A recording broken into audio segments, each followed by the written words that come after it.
Hey guys, in this video I'm going to show you how you can use ChatGPT to use the plugin for CapCut to generate AI videos. So really simply, you need to go to log into your ChatGPT. Up here where it says here plugins, it says no plugins installed. You're going to go to the plugin store.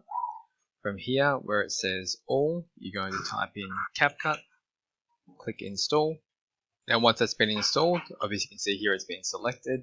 We're just going to type in this prompt here, which is make me a video about how dogs are cool. We're going to click enter and we're going to just wait for that to populate so we can make that video for you. So it's asking for a preference, whether you want it square or by 19 by 6. So we want it 16 by 9, so we're going to type that in, and now it's just processing using CapCut. And as you can see here, it has been created, so we're going to click on watch this video. So it might take a moment for that to load, so I'll just pause the video and wait for that to finish. As you can see, this is loaded up the website as well, so if you scroll across here, it's going to go through the exact video title that you asked for and give you all these cool reasons why dogs are cool.